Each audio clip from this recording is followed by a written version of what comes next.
Does truth exist? Because you have faith, does that make this book true?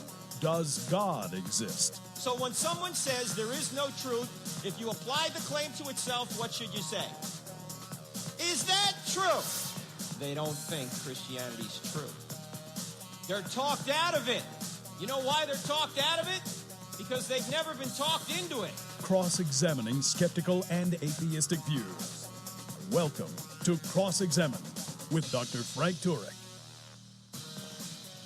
Instead of a 5-4 decision mandating same-sex marriage on every state, really, in reality, the decision ought to have been 9-0 in favor of the states making their own marriage laws.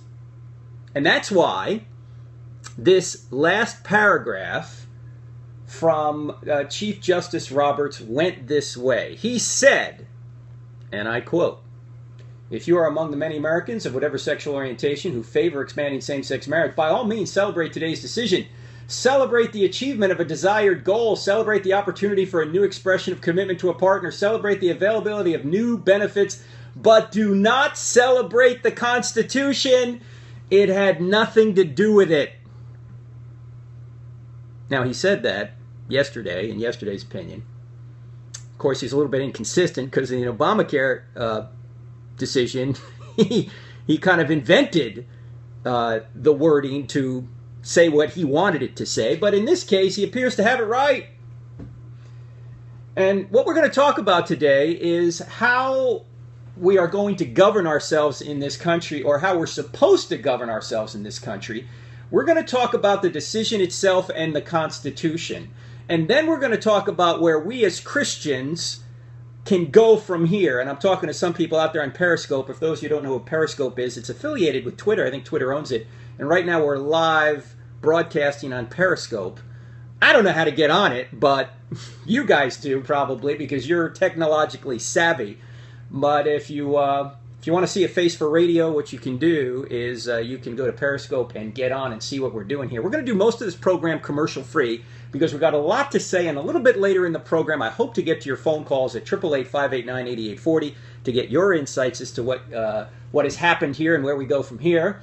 But before we get into the question of how we should govern ourselves, I have a question for those who may support same-sex marriage, and here's the question.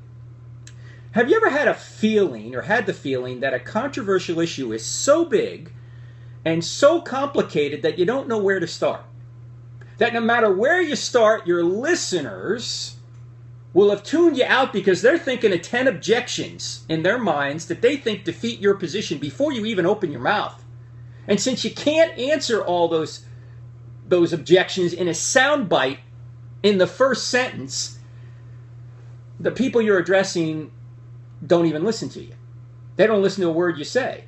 They think you must not only be wrong, you must be evil, you must be a bigot. That's what some who believe in same-sex marriage now think. You can't even talk about this issue now without people calling you names. Because if you somehow think it's not a good thing, you're supposed to be an evil bigot. Well, there's one question we're going to come back to over and over again on the program today, and that question is, what is your standard? Just put that question in the back of your mind for right now. What is your standard when making decisions like this? Let's stop calling people evil bigots on either side. Because the truth is that real life can rarely be reduced to a soundbite. Weighty moral and political issues cannot be prudently considered and evaluated and judged by just looking at slogans. Slogans don't tell the whole story. Real arguments must be made and real thinking must be done. Unfortunately, there hasn't been a lot of thinking on this issue, as even the Supreme Court, if you read their opinion, you realize they have not thought about this very, very much either, particularly the people in the majority. Now, on this program, we've discussed the same-sex marriage issue on several programs over several years, as you know. In fact, I've written a book on this issue called Correct, Not Politically Correct, How Same-Sex Marriage Hurts Everyone. And I've pointed out at length that the slogans and what you hear in the media those soundbite arguments in support of same-sex marriage are faulty. You know what they are. Equal rights, marriage equality. People keep talking about marriage equality. First of all, the word equality is a value. The question is, where does that value come from and what does it mean? Equality for who? Under what circumstances? Because as we'll see a little bit later, the way this opinion is written, the door's wide open now to marriage equality for anybody who wants to marry anything or anyone at any time, which means polygamy, bisexuality. There are no constraints. If equality means you get to marry whoever or whatever you want, whenever you want. There are faulty, equal rights, marriage equality, born that way, don't discriminate, marriage is about love, don't be a bigot, be tolerant. This is just like interracial marriage to deny it. What about the separation of church and state? Love wins. All these slogans and phrases are all faulty. They're all fallacious. They may be fashionable, but they're fallacious. And as Chesterton said, fallacies do not cease being fallacies when they become fashions. Fallacies do not cease becoming fallacies when they become fashions, no matter who says it, whether it's the Supreme Court or anybody else. Talk about this love wins. I see people on Periscope talking about children. That's exactly right. What about the love for children who deserve a mom and a dad? What about the love for children who deserve a mom and a dad? This ruling makes marriage genderless. In fact, I saw one governor was saying now we need to change all our documents to say partner A and partner B. No gender. Well, if gender isn't involved in marriage, then children aren't really a part of marriage. If marriage is just genderless, then marriage is simply about what two people want to do romantically. Marriage is just about the romantic interests of adults. It has nothing to do with children. At the core, that's the biggest problem with this ruling. So, the one question that we need to ask is, what is your standard? What is your standard to judge any of these things? Is it the Bible? Is it natural law or the moral law? Is it the Constitution, or is it just your own desires? Or is there some other standard you have out there? I mean, are your sexual desires your standard? Or is God's nature your standard? I actually don't like saying the Bible is the standard in this sense, because it begs the question, which part of the Bible? Think about this for a second. Unless you're a theologian and you're a Christian and you understand that certain parts of the Bible were meant for certain times, then you can create confusion by saying the Bible. Of course, if you bring the Bible into it, people are going to claim church and state and all this stuff. As bogus as those objections are, there's no reason to talk about the Bible when you're talking about this issue from a government perspective. It's a natural law issue. By the way, the natural law and the Bible come from the same source, God. But when you talk about natural law, which is what our country was founded upon, we hold these truths to be self-evident, that all men were created equal and endowed by their Creator with certain unalienable rights. Among these are life, liberty, and pursuit of happiness. That moral law, that natural law that Jefferson enshrined, or I guess appealed to in the Declaration of Independence, comes from God, but you don't need the Bible to know it. In fact, long before there was a Bible, the natural law existed because God's nature existed, and God's nature is the standard of right and wrong. That is the standard. So you don't need the Bible to even discuss this issue. And it creates a lot of red flags in people who don't believe in the Bible when you talk about it. So I think you don't even need the Bible. You don't even need to bring up the Bible. And again, if you do, then you've got to deal with the issue of the Old Testament and what's the difference between the Old Testament and the New Testament and all these things. So I just usually argue with regard to natural law, the moral law, and that's what the book Correct, Not Politically Correct, How Same-Sex Marriage Hurts Everyone does. Here's the problem. The United States Supreme Court certainly didn't use the Bible, certainly didn't use natural law, and certainly didn't use the Constitution. That's the problem. They didn't even use the Constitution by their own admission. By their own admission, Frank, what are you talking about? Well, let's get into the decision, if you will. And if you're tuning in just now, you're listening to Cross-Examined with Frank Turek on the AFR Talk Radio Network. We're largely commercial-free today. We may take one break because we've got a lot to cover, and later I want to get to your phone calls, 888-589-8840. 888-589-8840. Pascal said something very profound. He said, people almost invariably base their beliefs not on the basis of proof, but on the basis of what they find attractive. Either your morality will change your view of truth, or truth will change your view of morality. And too often people have their own morality, and they want that morality to be the truth rather than the true morality to be the truth. And when you read the opinion, of course, written by Justice Kennedy, who in my opinion is probably the worst justice in the history of the United States Supreme Court. What I mean by worst, meaning, I'm not saying he's an evil guy, don't get me wrong, I'm just saying that he is not fulfilling his oath to support and defend the Constitution, because this particular case is so divorced from the Constitution, as the dissent has pointed out, that he's just making up whatever law he wants. It's called judicial activism. You know what Kennedy does? He just quotes his own previously horrendously argued opinions to support this latest monstrosity. I mean, this is like interpreting a passage of the Bible by reading a series of erroneous commentaries on it while never reading or acknowledging what the actual Bible passage really means. He's just quoting his older cases like Romer versus Evans and Windsor. In fact, he even contradicts his own opinion from 2 years ago. That's the ironic thing. 2 years ago in Windsor, I'm laughing because it's just so amazing how incoherent this decision is, and how it just divorces itself from not only precedent that he's written, but the United States Constitution itself. Because in Windsor, he said the states have the right to make their own marriage laws, and now in this decision, he says, no, we the feds are going to do it. When you have laws that are just changed by just a couple of individuals on a whim, or a few individuals here, 5 individuals on a whim, this is not a representative republic. In fact, let me just read a little section of Scalia's dissent, if I can find it here. This Scalia, of course, Justice Scalia is unbelievable because he just cuts through all the nonsense and he gets right to the point. And here's what he says about this decision, about how the court ought not be legislating from the bench. He says, take, for example, this court, which consists of only 9 men and women, all of them successful lawyers who studied at Harvard or Yale Law School. 4 of the 9 are natives of New York City. 8 of them grew up in East and West Coast states. Only 1 hails from the vast expanse in between. Not a single Southwesterner, or even, to tell the truth, a genuine Westerner, California does not count. Not a single evangelical Christian, he says, on the Supreme Court.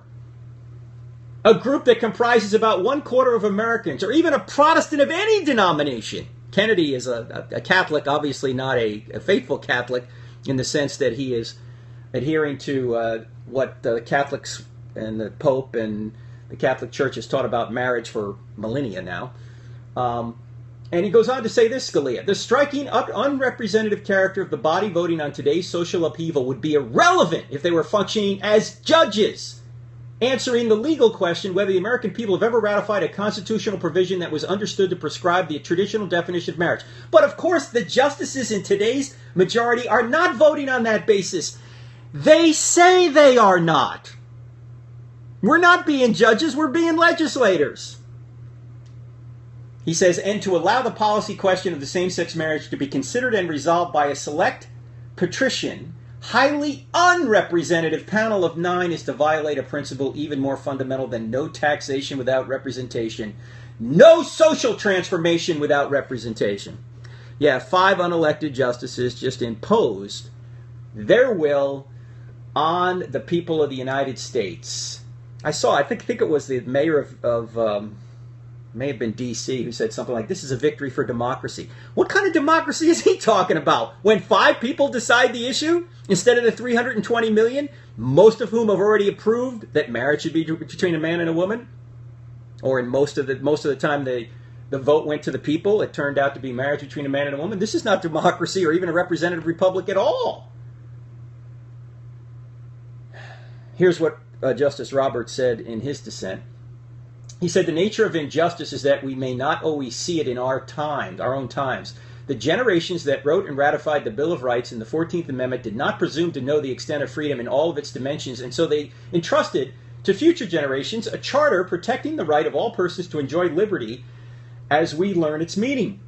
When new insight reveals discord between the Constitution's central protections and a received legal structure, a claim to liberty must be addressed. Excuse me, this is not the dissent. This is Kennedy speaking. So he's saying that the 14th Amendment, they didn't see all these liberty issues that would come up later. And so Kennedy says that a new claim to liberty must be addressed. Well, here's my point. If there's new liberty out there that must be addressed, that's not your decision. That's the people's decision. That's why we have an amendment process in the United States Constitution. It's not to be addressed by the court.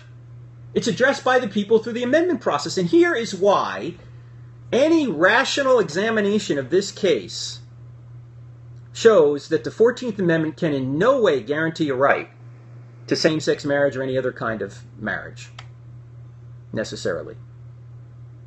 Obviously, marriage between a man and a woman was in place at the time, but polygamy or any of these other things, here's why. When the 14th Amendment was passed in 1868, every single state, considered homosexual behavior a felony. Secondly, both blacks and women did not even have the right to vote.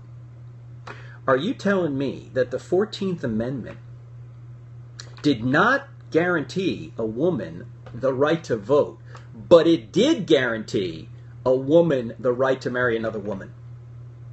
Because that's basically what they have to admit. That's what they have to claim. Now, if you want the 14th Amendment to read something different than what it actually means, then you need to add another amendment to the Constitution. That's what the amendment process is for. In fact, here's the dissent from Roberts on this point. This court is not a legislature. Whether same-sex marriage is a good idea should be of no concern to us. Under the Constitution, judges have the power to say what the law is, not what it should be. Amen, Roberts, but why didn't you do that on Obamacare? I mean, he's inconsistent too. The people who ratified the Constitution authorized courts to exercise neither force nor will, but merely judgment.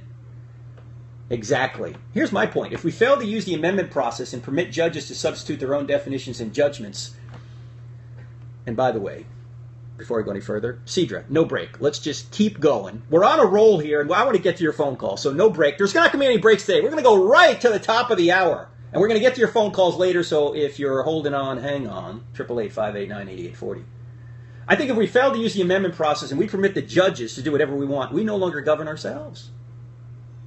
I mean, why vote or use the political process if unelected justices strike down our laws and impose their own as they go? In fact, why have a constitution at all? If it's evolving or living, then it's not really a collective agreement of the people. It's a pretext that allows judges to invent rights and impose any moral or immoral position they want against the will of the people. And this is exactly what happened yesterday. Let's just call it for what it is, friends. I don't care if you're for same-sex marriage or against same-sex marriage. That's what this is. Because just 2 years ago, Kennedy rightfully said that marriage is a provision of the states. It's not a provision of the federal government. Yet now 2 years later, he's saying, no, the feds can decide what marriage is. You say, whoa, what about Loving versus Virginia? What about interracial marriage? The very reason the 14th Amendment was passed was to prevent states from discriminating against newly freed slaves. And so it was right in Loving versus Virginia for them to overturn interracial marriage prohibitions, but it's not right to overturn the definition of marriage with regard to gender, because race is irrelevant to marriage, gender is essential to it. So the two things are not analogous at all. That's the very reason the 14th Amendment was passed, to prevent racial discrimination, not to prevent the obvious difference between men and women and gender discrimination. And when I mean discrimination, I mean distinctions between the genders when it comes to marriage. All this, by the way, is in the book. Correct, Not Politically Correct, How Same-Sex Marriage Hurts Everyone. It's also on several columns I've written on townhall.com. You can check them there. So this is basic judicial activism. The question is, where do we go from here? I'm getting to that, and we're going to get to your phone calls. You know, Investors Business Daily had a nice piece on this. And I'm reading from a section of Investors Business Daily. They put a series of comments together from the dissent. And it says, as Justice Clarence Thomas wrote in dissent, quote, aside from undermining the political processes to protect our liberty, the decision threatens the religious liberty of our nation has long sought to protect. And he goes on to remind us that marriage isn't merely a civil institution, but a religious one as well. Indeed, throughout history, the civil institution largely existed to validate, strengthen, and to protect the religious institution. And here's an Investor's Business Daily saying, now the federal government will instruct religions what to do and whom they must allow to be married and under what conditions. A clash is inevitable. Justice Alito put it this way. He said that this decision, quote, will be exploited by those who are determined to stamp out every vestige of dissent. Those who continue to believe gay marriage is wrong, he added, quote, will risk being labeled as bigots and treated as such by governments, employers, and schools. That's what's coming here, friends. That's what's coming. What are we going to do about it? We'll get to it. Hang on. Justice Scalia, again, for those who don't know, Justice Scalia is a Roman Catholic, apparently a pretty faithful one. But in his dissent, he said, look, I don't really have a horse in this race. He goes on to say, look, it doesn't really matter to me personally, this issue, but his dissent is scathing, and properly so. Part of his dissent, he says that this is a threat to democracy. And Investor's Business Daily says, yeah, that's right. The Supreme Court has taken judicial activism to a whole new level, laying claim, as it did in Roe v. Wade, to being the final and absolute arbiter of America's social and civil disputes. This is a threat to democracy indeed. Now, some of you are going to say, well, a right, you don't vote on rights. Well, that begs the very question is, what is a right, doesn't it? That begs the very question. And we pointed out on this show, as I said many times, I'm not going to go through all the arguments for and against same-sex marriage here. We've done that ad nauseum. My concern today is what the court is doing, and now what can we do about it?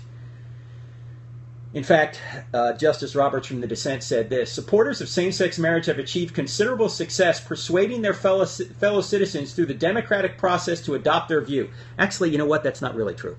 Sorry, Roberts, it's not true. They haven't persuaded them through the democratic process. 26 out of the 36 states that had same-sex marriage were done by the judiciary. They were not done by the people. I think only 3 states voted on this, and the rest were done by legislatures. It's not really a vote of the people, it's a vote against the people. In fact, Joe Biden said something true. And for those of you out here who are going, what? Joe Biden said something true? Yes, even once in a while a blind squirrel finds an acorn. You know that. Joe Biden, who was the lovable Joe Biden, said this back, when did he say this? This was when they came out for same-sex marriage. They came out of the closet, I think it was May of 2012. He said this on Meet the Depressed. He said, I think Americans have really learned a lot of this. They've really learned a lot. They've really learned to accept homosexuality and all these things. And you know what? Joe Biden is absolutely right. But I want you to think about this for a second, friends. I want you to think about this for a second. Do sitcoms tell us really the truth? Does entertainment tell us the truth? I mean, are sitcoms real life? I mean, think about this. Think about this for a second. Marriage between a man and a woman is literally the foundation of civilization. The reason the government's involved in marriage is to perpetuate and stabilize society. It's not to recognize romantic relationships. At least traditionally, that's the way it's been, the way it should be. And we are literally making our decisions based on what we learned from sitcoms now. Because there really hasn't been a lot of argumentation on this. You know why there hasn't been argumentation? Because it's been self-evident that marriage between a man and a woman. I mean, people are going, you need me to argue for this? This is, men and women come together, they make babies, they bring babies up. We need that for society? What? Is this a mystery? It's been around for 5,000 years. What? We need to argue for this? We already know this. So many of us have been caught flat-footed on this issue. Look. But to say that really we're making our decisions based on what we learned from sitcoms and the media, that would be like saying, I come to you and I say, look, I need an operation. I'm sick. And I need an operation. Can you help me? And you go, look, I'm not a doctor. And I go, hey, that's okay. You've watched every episode of General Hospital. Why don't you just cut me open? I'm fine. Yeah, I'll be fine with that. You go, that's crazy. That's exactly what we're doing in this country. We're learning really, it's just propaganda. We're not really learning the truth by watching sitcoms. We're learning what the writers want us to learn. Anyway, back to Robert's point about the democratic process. He goes, that ends today. Actually, it doesn't end today, Roberts, because, I mean, it does. It's very difficult now to overturn this, but as we'll see later in the show, it is possible. That ends today. 5 lawyers have closed the debate and enacted their own vision of marriage as a matter of constitutional law. Stealing this issue from the people will for many cast a cloud over same-sex marriage, making a dramatic social change that's much more difficult to accept. Well, that's certainly true. It is now much more difficult to accept because we haven't come to this conclusion on ourselves, on our own. It's been imposed on us. And yes, all legislation from the Supreme Court is imposed. It's imposed on us. He goes on to say, Roberts, the premises supporting the concept of marriage are so fundamental that they rarely require articulation. Yeah, exactly. That's exactly what I just said, because it's self-evident. He says the human race must procreate to survive. Procreation occurs through sexual relations between a man and a woman. When sexual relations result in the conception of a child, that child's prospects are generally better if the mother and father stay together rather than going on their separate ways. Therefore, for the good of children and society, sexual relations that can lead to procreation should occur only between a man and a woman committed to a long-lasting bond. Yeah. Self-evident. Not to the Supreme Court, apparently. Actually, the court, this was part of the problem with the arguments for the Supreme Court. The arguments for the Supreme Court from both sides were all policy arguments. You know, well, here's why same-sex marriage is a good thing. Here's why it's a bad thing. Here's why... Not, what does the Constitution say? The Constitution says nothing about marriage. It's a state issue. But they're arguing before the court as if the court's a legislature and they're trying to persuade them to vote a certain way. It's interesting, too. You know, the court keeps talking about same-sex couples. Why couples? Where does that standard come from? Here's the question again. What is the standard by which we judge these things? You know what we judge them by? Reality, biology, sexual complementarianism, or complementariness. Complementariness. Easy word to spit out on radio, friends. Procreation. Look, the one thing that individuals can't do alone, and that's procreate. They have to come together. A man and a woman have to come together to procreate. And here's what the court says, or the dissent says. Although the majority randomly inserts the adjective to in various places, it offers no reason at all why the two-person element of the core definition of marriage may be preserved, while the man-woman element may not. Indeed, from the standpoint of history and tradition, a leap from opposite-sex marriage to same-sex marriage is much greater than one from a two-person union to plural unions, which have deep roots in some cultures around the world. If the majority is willing to take that big leap, it's hard to see how they can say no to the shorter one. In other words, if they want to go from marriage between a man and a woman to same-sex marriage, it's a much shorter leap to just go to, hey, marriage, you can marry as many people as you want. And that, of course, is even a bigger disaster for children. And for women, too, because it's normally many women with one man. Hillary Clinton was real proud that this happened. She said, a victory for marriage equality. Where are you getting equality from? What do you mean equality? A buzzword. It's a buzzword. But where does equality... Why should anything be equal? All of these claims, all of the moral force behind either side of this issue comes from a standard. What is that standard? Well, in my view, the standard is God's nature. If you're an atheist, there's no right to anything. There's no right to same-sex marriage. There's no right to natural marriage. There's no way to justify it. I mean, there is the right because God does exist, but there's no way to justify it if you're an atheist. And many of these people on the other side are atheists. They're stealing from God while claiming he doesn't exist. They're stealing rights from God. Look, if rights don't come from God, if they come from governments, then governments can take rights away. Here's this court saying that people have a right to same-sex marriage, right? Well, what if another court comes around later and says, no, it doesn't. There's no right to same-sex marriage? Does the right go away? The only way rights are secure is if they come from God. And quite obviously, God does not approve of same-sex marriage. Marriage between a man and a woman is what's just the way reality is. It's the way biology is. So here's Hillary Clinton, who, by the way, 4 years ago basically quoted the Bible to be against same-sex marriage. Now she's saying it's a matter of equality. Oh, it's typical politician, right? Back and forth. Here's the problem when it comes to religious freedom. The majority, this is the dissent again, the majority graciously suggests that religious believers may continue to advocate and teach their views of marriage. The First Amendment guarantees, however, the free exercise of religion. Obviously, ominously, he says, that is not a word the majority uses because they don't want the free exercise. You can believe anything you want. You can teach anything you want. You just can't act on it. That's what the other side wants to squash all dissent. Now, if you're just tuning in, you're listening to Cross-Examined with Frank Turek on the AFR Talk Radio Network, our website, crossexamined.org.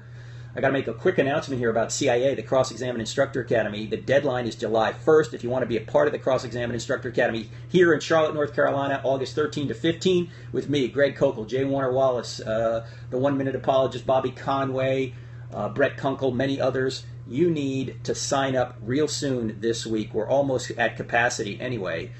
But if you want to get in, you got to get in now. The Cross-Examined Instructor Academy, go to crossexamined.org and click on events, and you'll see CIA. Also wanted to mention, in just a couple of weeks, we're going to be at Cottonwood Creek Baptist Church for a Cross-Examined College Prep program. That's me, J. Warner Wallace, and Mike Adams.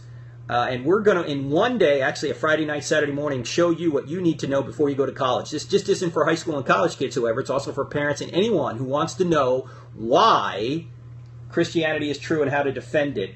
The Cross-Examined College Prep Program, Cottonwood Creek Baptist Church. What are the dates here? Let's see, July 10 and 11 in Dallas, right about Allen, Texas, right outside of Dallas. So if you're down in Dallas, check that out. It is free if you go to Cottonwood Creek. I think it's $10 if you don't, and you can get a workbook there. So it's going to be a great night and great morning. Friday night, July 10th, and Saturday morning, July 11th. Cottonwood Creek Baptist Church. You can go to crossexamined.org. That's crossexamined with a D on it, .org, for more on that. Now, the big problem here is that this is an imposed, back to the court case now, this is an imposed value. Is there any way to reconcile this question, ladies and gentlemen? Let me ask you this question, no matter what side of the issue you're on. Is there any way to reconcile you must celebrate my homosexual behavior or my homosexual wedding with God says that I cannot celebrate your homosexual behavior or wedding, or my conscience says I can't celebrate your homosexual behavior or wedding? Is there any way to reconcile those two? No. Those are contradictory values. Those are contradictory values. And for the court to step in and say this is the value that now the entire country must adhere to is not a democracy. It's not a representative republic. It's an oligarchy. 5 people telling you and me what we must do. Even if you're for same-sex marriage, this is not the way to do it. Not the way to do it. Now, what can we do? What can we do about this? Let me just give you a couple of things, and then I'm going to get to your phone calls, and then give you a few more things as we wrap up the show. We got about 20 minutes to go, so sit tight. First of all, it's time to be a Daniel and go against the flow. I had John Lennox on the program, the Oxford professor, just a brilliant guy, great, wonderful man. He wrote a book called Against the Flow. It has to do with the book of Daniel. You can listen to the podcast. It's from a couple of weeks ago. If you don't have the app, by the way, you need to get the Cross-Examined app. And Daniel was in Babylon, and he was somebody who was a Christian before Christ even came. I mean, his demeanor and his attitude was so good, and his skills were so good that he went to the top echelon of government in Babylon, an entire society that really was against his God. And he stood for truth in a land where truth was being suppressed. And we need to do the same thing here. We need to stand with a hard core but soft edges. A hard core but soft edges. Let's talk about hearts first. Remember, the most important thing, friends, is that the tomb is still empty. Jesus has risen from the dead. He paid for all our sins, my sins, your sins, whether you've engaged in homosexuality, heterosexuality, illicit heterosexuality, whatever it is. He's died for all of our sins, and he's reconciled us to God. So we need to tell the world about that. Secondly, you cannot hate people and reach them at the same time. There are no enemies out there that we should hate. Remember, we should love our enemies. So pray for and befriend people who don't agree with you. By the way, isn't that just what Jesus did? Yeah, he did that. have this attitude. We got to have this attitude. Evangelism is just one beggar showing another beggar where the food is. If you want to win people to the truth, you have to win some capital with them, some friendship capital. You got to befriend them. You got to care about them. And if you do care about them, you want what's best for them. And many times, what's best for them is against what they want to do. You know this if you're a parent, right? You don't tolerate everything your kid wants to do. That would be unloving. Same thing is true in the political arena. You don't just agree with everything that's going to be harmful to people, and I think same-sex relations are harmful to people. I've documented that. The CDC has documented that. It's not just my opinion. It's true. It's scientific. So if you truly want to love people, you've got to befriend them, have a strong core but soft edges. And then 1/3, it is one of the hardest issues to discuss, as somebody says on Periscope. Of course it is. That's why you got to ask questions. And on the app, we have some questions. And many of these are from Greg Kokel's book, Tactics. When people call you a name, you say, what do you mean by that? What do you mean by bigot? What does that mean?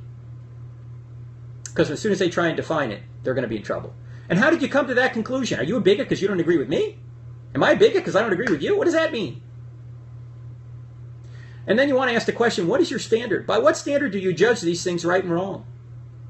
By what standard is same-sex marriage a right? Oh, the Supreme Court? Well, the Supreme Court at one point said that blacks were not people and slavery was fine. So is the Supreme Court ever wrong? Of course. They're people up there. They make mistakes. They could be wrong. What is your standard? Is it something outside of you that's unchangeable and authoritative and in essence good? That would be God's nature. Oh, you deny God exists. You don't have a standard.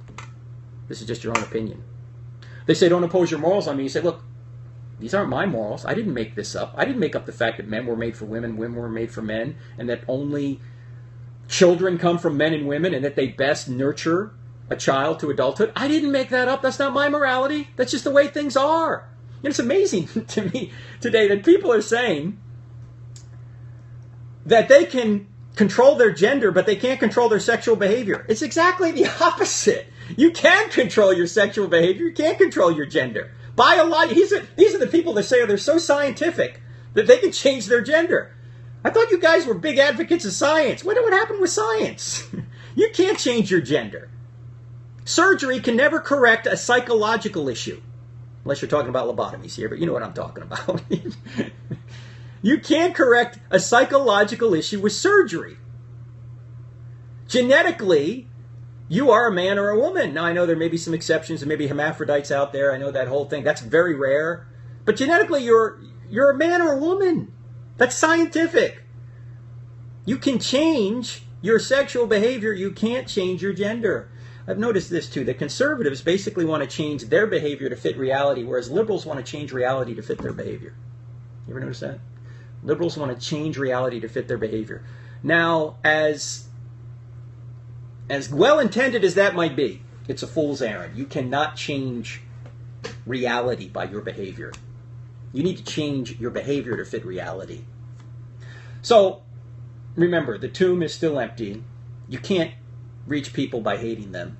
You need to ask questions. What do you mean by that? How did you come to that conclusion? What's your standard? And finally,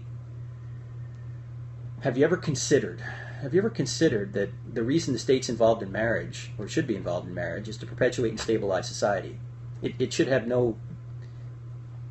no interest to them whether Mary loves Sue or John loves Mary romantically. That's irrelevant. What's relevant is that they come together, procreate, and nurture the next generation. That's why marriage, that's the purpose of marriage. So, let me get to your phone calls quickly. Thanks for hanging on, friends. I just had to get all that out there, and there's more to say. Let's see who's been waiting here. Michael's been waiting a while from Florida. Michael, you're on with Frank Turek. Go right ahead, sir. How you doing? Michael. Okay. I've started up a little local group on doing apologetics, which I hope more and more churches get involved in. As you can see, there's a huge need. And obviously, this is a major issue that propped up. I was actually just talking to someone about this the other day who was more of the fideist persuasion, and because of this conversation, Now I could see why we need apologetics. Sometimes when push comes to shove, you got to figure something out. And so this is important because we need to know how to answer these questions. And see, I myself, and I have friends, we don't hate anyone. We love people, but my question is, and I live in a predominantly very, very multicultural, different worldviews area. Predominantly, there's a homosexual culture, and then there's predominantly Muslim culture, New Age, you name it. So Sure. I definitely need apologetics over here. My question is, how do I help my friends, my brothers and sisters in Christ, know how to lovingly, respectfully, truthfully, and boldly share our faith in a way that these people don't think that we're hateful or anything like that? And how do we start these conversations, engage in them, and what kind of resources are the best for this? Yeah, excellent question, Michael. Actually, if somebody's involved in homosexuality, I wouldn't start there. I wouldn't even talk about the issue, because the issue isn't homosexuality when it comes to salvation. The issue is all sin, and we're all sinners. Remember, evangelism is just one beggar showing another beggar where the food is. So the person's probably going to be really defensive about homosexuality. You don't even need to start there. You just need to talk about sin in general. You can talk about your own sin. You can ask questions. One of the things you want to do, I think, is that you want to just befriend people. Just be interested in them. Go out to eat with them. Talk to them. You don't have to jump right into a spiritual conversation right away. I think that's just one way of doing it. Another way of doing it, and let me see if I have this here. I don't have the right one here, but my friend Rice Brooks, the guy who wrote God's Not Dead, has something called the God Test. This is another one he came up with called it's called the Human Right. Anyway, it's a little thing you can do with somebody. If you look up the God Test, you might be able to find it online. It's a good conversation if you have a conversation with somebody about God, and it's kind of like a survey, and so people can select what they believe about God. Then you can have a conversation. And I think the key thing that you need to do in this situation is to ask questions. What do you mean by that? How did you come to that conclusion? Have you ever considered? Those questions are extremely important, because you want to have a conversation where the person you're talking to is doing most of the talking, because they are the ones you're trying to learn about. So if you do that, and by the way, Gil, my assistant here, Jorge, is putting up at Rice Brooks is his Twitter, and it's BROOCKS at Rice Brooks. If you want to learn more about Rice there, I would just start right there with that God Test. It's pretty good. And get the app. The Cross-Examined app, Michael, has tons of these objections and questions you can ask back to people when they come up with an objection. Does that make sense? Hey, thanks for calling in. I got to move on to some other calls. People have been waiting a while. Adam in North Carolina. Adam, you're on with Frank Turek. You're listening to Cross-Examined, by the way, with Frank Turek on the AFR Talk Radio Network. Go right ahead, Adam. Hey, Frank, how you doing? I'm doing just swell. How are you? Great. Good. Tomb still empty. It's important. That's right. What's up? Hey, I had a question. Yesterday I was talking with a friend. He's actually a seminary student as well. Mm-hmm. And he does hold that homosexual marriage is a sin and homosexuality is a sin. But he started making an argument to me in favor of same-sex marriage. Mm-hmm. And I wanted to see if I could kind of summarize it to you and get your thoughts on it. All right. All right, so he started by saying that the kingdom of God and the kingdom of man are set against each other. For that, he used the example of giving to Caesar that which is Caesar's, and God that which is God's. Right. And then he started going into the government, said that the government exists to recognize and distributes rights to the people, but it doesn't recognize sin. And he saw danger in doing that because to recognize sin would lead to a theocracy, which God wasn't interested in. Oh, wait, this is so convoluted. It's so already, Adam. Of course, the government is really put into place. I know you're not saying this, your friend is. The government's put into place to protect the innocent from evil. That's the main reason the government exists. In fact, that's what even Paul talks about in Romans chapter 13. The problem is when government endorses or promotes what many consider evil, that's the problem. And that's where we're heading in this country. I mean, not only now do we have, say, a right to abortion, we're paying for it, right? Now we're promoting homosexual relations through same-sex marriage. We're saying it's not just neutral. It's not just, well, you can do it if you want. We're promoting it. That's the problem that many of us have with the issue. And of course, it's being done through the courts. It's not really even being done through the people. I mean, it'd be more palatable if it was done through the people. It still wouldn't be right, but it would at least, okay, the people have decided erroneously. But now the court is cramming this down our throats. So I don't think your friend here has a good understanding of even what government's for if he's saying that. Yeah. He went on and he was trying to say that, because one of the things I said to him was that it just doesn't work in a definitional sort of way, because marriage is defined between a man and a woman. And he tried to say to me that kind of like other words, like the definition of maybe what makes hard work, marriage could change its definition, and that the society could change it however it wants. Well, if society... Saying that, oh yeah, go ahead. No, I was just going to say, if he says that, then it's not a right. Because if societies can change the definition of marriage, then suppose another society comes along and says, well, no, same-sex couples don't have the right to marry. Then it's not really a right. See, it's a preference. See, unless you have an unchangeable standard outside of humanity in which these rights are granted, then nothing's a right. Everything's a whim or a preference that a court or a legislature or a people or a dictator can change. That is not the definition of a right. A right is something you have regardless of what anybody else thinks. Yeah, I tried to say that to him too, and he seemed to make it sound like anybody who didn't have rights to do something was being discriminated against. And I pointed out to him that we have to discriminate in the long run. Someone's going to be discriminated no matter what.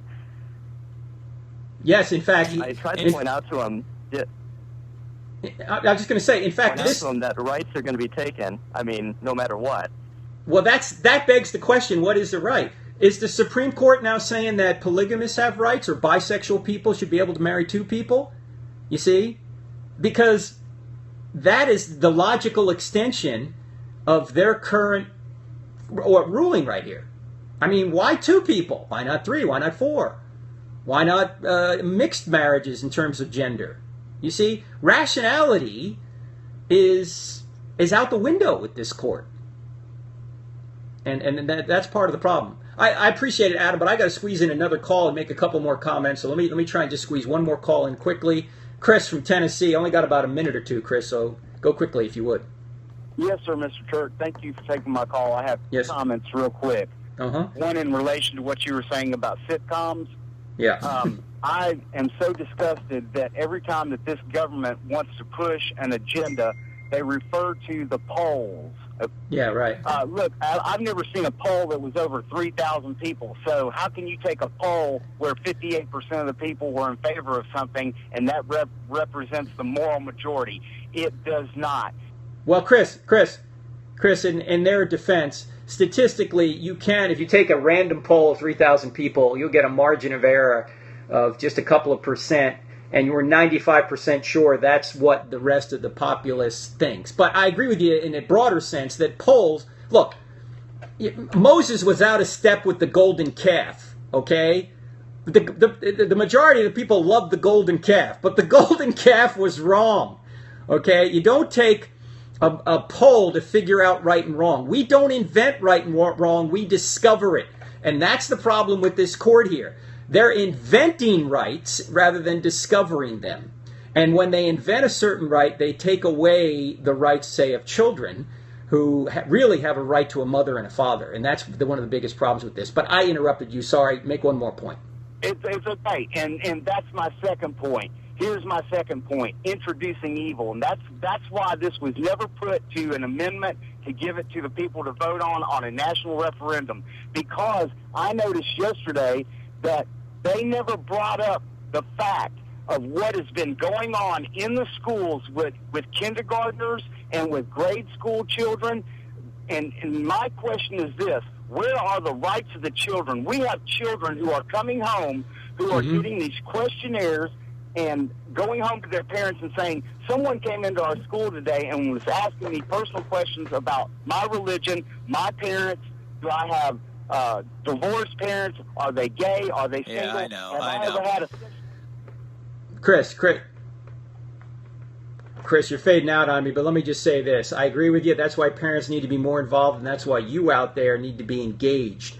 You don't give up politically because you lose a political fight. The only way you lose is if you give up. But Chris, that's why we need to be engaged, and thanks for the call. Let me just say this, too, about this entire issue. Notice that in order for same-sex marriage to get to where it's gotten, the entire community, the homosexual community, had to become more conservative. And what I mean by that is all this out and proud stuff where they're doing all these crazy pride displays, that's kept quiet. They say they want to marry now. They say they want to be just like everybody else, and they want to live as monogamous couples and all this. All the talk about the diseases has quieted down, and all the talk about what actually goes on from an anatomical perspective is never discussed in public anymore. In other words, the only way the same-sex marriage group or the same-sex marriage movement has gotten traction is by coming more conservative rather than all this out and proud in your face stuff. Now the problem is, now that they have the power of marriage behind them, I think they're going to come after religious people, as they already have been, and that's where you and I need to be more diligent. So let me talk about some other things that we can do. First of all, you don't compromise the truth. You have to engage in peaceful civil disobedience if it gets to that point. You can't guarantee your political position will succeed. All you can guarantee is that you will be faithful. That's what we're supposed to be. We're supposed to be faithful and leave the results to God. So you need to be involved politically, just like you always have been. The only way that you fail is if you completely give up. So you want to get involved with AFA, the American Family Association, get their alerts, support them. Also ADF, Alliance Defending Freedom, they're on the front lines of this.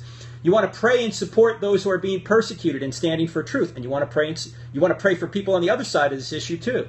You want to model marriage and make a positive case for natural marriage, emphasizing its importance to children. My book, Correct Not Politically Correct, How Same-Sex Marriage Hurts Everyone, will help you do that. Also, Ryan Anderson's new book, which is called Truth Overturned or Overlooked. It's coming out next month. That will help you as well. You want to check that out, Ryan T. Anderson. And you need to seek to protect religious freedom and conscience protections while making arguments for natural marriage. If you argue just for religious freedom, many will think that you're arguing for a right to be a bigot. No, you don't want to say that. Don't cede the argument. You have great reasons to be for natural marriage and against genderless marriage. That's it. This same-sex, there really isn't same-sex marriage. Now what marriage is, it's genderless. And you want to point out that marriage isn't genderless. Marriage is between a man and a woman because it perpetuates and stabilizes society and takes care of children. That's the reason we're for natural marriage. And you need to model that, and you need to speak that, and you need to point that out. Not just, we need religious freedom to believe whatever we want to believe. Yes, we have to do that, but we also have to say, here's why. Because it's true. Because that's the way the universe really is. Men and women come together and they procreate and they build a society, and the only way to build a real stable society is when they do that religiously, if you will. They do that in stable relationships together. That's why you have to support marriage between a man and a woman, not genderless marriage. All right, friends, it's been fun. Keep the faith. He's still risen. I'm Frank Turek. We will see you next week. God bless. Thanks for being on Periscope, too.